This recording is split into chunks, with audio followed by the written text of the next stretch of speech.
Now that we have our basic proportions, let's finish off the modeling on the cone. So I'm going to start at the bottom, tab into edit mode, and then just simply add Control R to add in an edge loop there. Just left click to confirm, and then I'm just going to move the mouse down to slide it right down to about there. And then I'm just going to scale that out a little bit with the S key. And then let's add in another one, Control R, and then left click and then slide that down, something to be about there this time, and then scale that in a little bit further this time, something about like that. And then let's add in the banding here that we've got this white reflective band. So I'm going to go Control R and then scroll the mouse wheel once and then left click to confirm, and that looks about right. To just slide that up a tiny bit.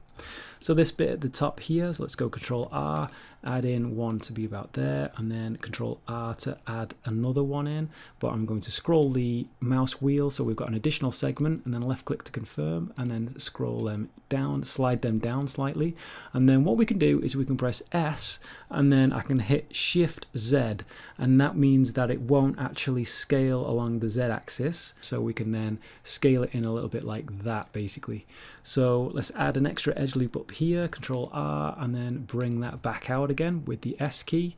And then also I'm going to give this top bit here, Control R, a little bit more bulbous feel to it. So I'm just going to scale that little bit out a bit.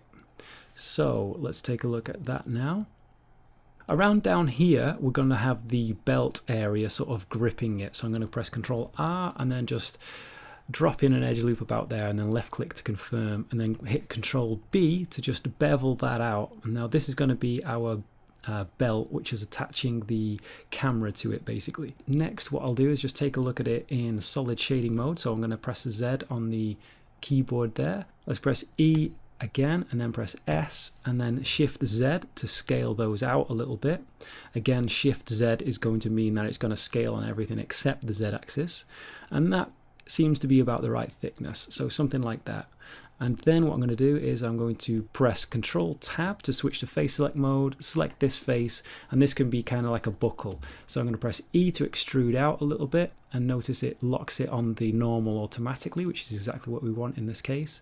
And then I'm just going to press I to inset that in a little bit like that, and then E to extrude back down into the belt area there, so as though the belt is going through nicely. So I'm just going to press A to just deselect that, and then take a look in object mode at the basic shape in front orthographic as well.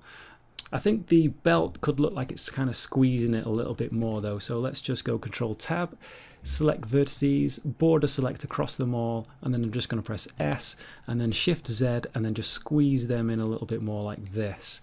And let's tab out and see what we've got. In fact, we've got a complete mess because we were in solid shading mode. So I'm going to undo that with Control Z, switch back over to the front orthographic mode, press Tab to take a look in our edit mode, press Control Tab to switch to vertex selection, and then Z to toggle the wireframe, then B to border select across them all, and then S, and then Shift Z, and then we can squeeze them in again. And then let's tab back out into object mode, orbit around with the middle mouse button, Z to toggle back into the solid shading mode there, and that looks to be about right to me. Okay, so let's take a look more at the base. Let's select it, tab into edit mode, and then I'm going to switch to edge select mode with Control Tab, and then all we need to do is hit Control Alt and right click this edge here, and it will get the edge ring for us. Now, looking from the front orthographic mode again with one on the numpad, we can then go Control B to bevel those, and you can sort of see maybe like a size something like that might look quite good on the base there. And then also I'm going to select the top face there, again Control Tab to switch mesh select mode, and then press Control B just to give that a little bit of a large bevel on the top of it as well. And then let's just take a look at the underneath area.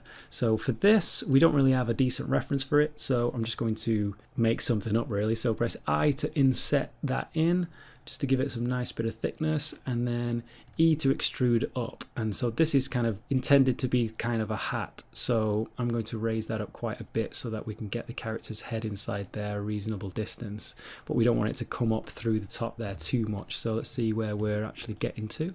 So something like that might be okay. Next, I'll just give this a little bit of grip at the bottom, so in each corner here underneath the base. So I'm just going to select that face there and then press Shift D to duplicate it and then left click to drop it into place. And then I'm just going to press S to scale that down a little bit, and then something maybe like that. In fact, let's just do this from the top orthographic view. So I'm going to press 7 on the numpad and then press Z to toggle the wireframe, and this is just going to allow me to kind of fine-tune the exact shape of this. So let's go into edge mode with Control Tab, and then I'm going to select that one, and I'm going to make this not quite as wide really, so something like that. And then maybe this can be sort of brought up to maybe something like that. So let's just go back to selecting the face there, and then I'm going to have a look underneath again, and then I think what I'll do is just extrude that down to about that much, so a little grip like that. And we don't really need the top side of the face, so let's go from the side view now. Well, actually, let's just use the front orthographic view again. So I'm going to press 1 on the numpad, and then that means what I can do is I can just press A to deselect everything, and then press B to border select across all those faces. And I don't want that large face, and I don't want that one in the background, so I'm going to press B and then middle click and drag across the ones that I don't want. So B and then middle click across, is it this one?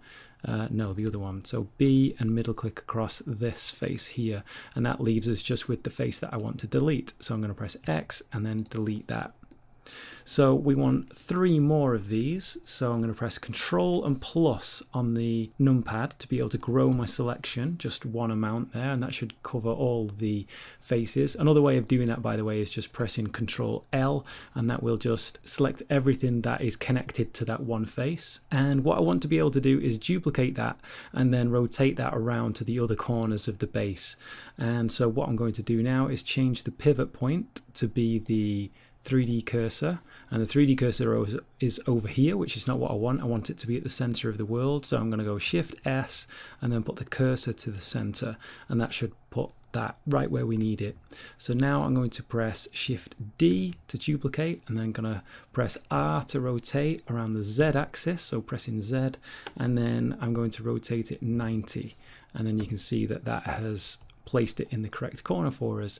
So now I'm going to select this one, and then shift select that one, I should say, and then press Control plus to grow the selection again, press Shift D to duplicate, and then again R, Z, and this time 180, and that should rotate it around for the other side. And then I'm just going to press A to deselect everything. So let's take a look. Okay, so that's looking just about right.